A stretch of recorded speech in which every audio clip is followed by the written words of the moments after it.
sopan santun jawabannya yang kapanungke joman dei suako kadang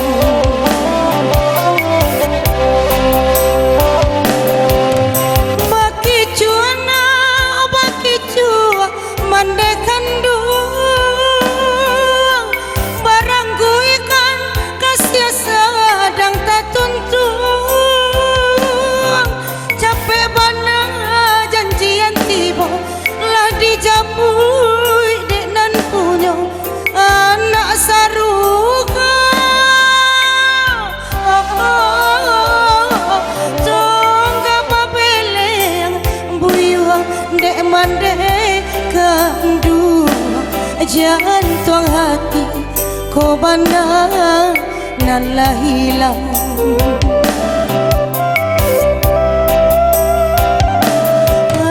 lulai pue mande mampu buaikan tanginan manjo nan ngiang-ngiang tak dia siap dapat manulaknya jadilah kini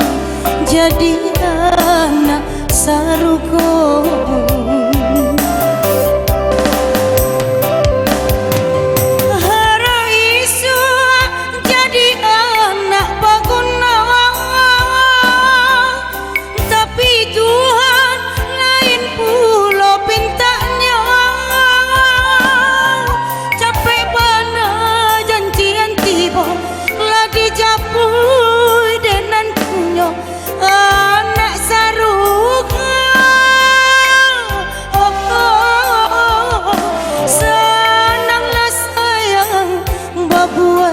di sisinya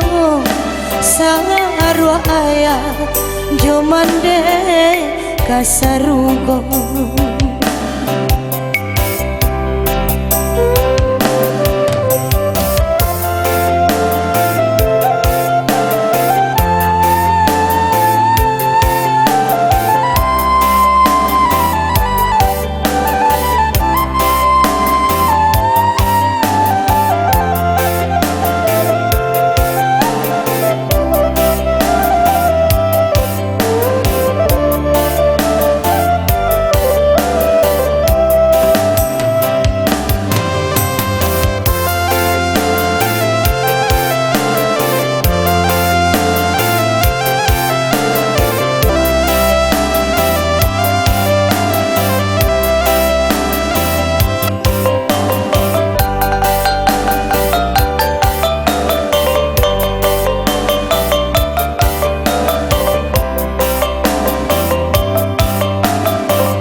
dek mandekan du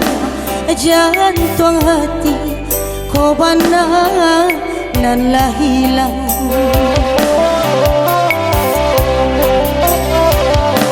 alai pue mande mampu buaikan tanginan manjo nan ngiang-ngiang dia siap dapat manulaknya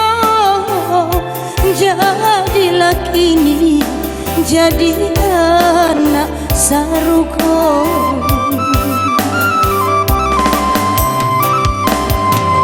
haro isu jadi anak paguna tapi Tuhan lain pula pintanya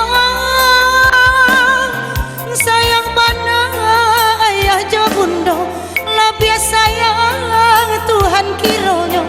apalah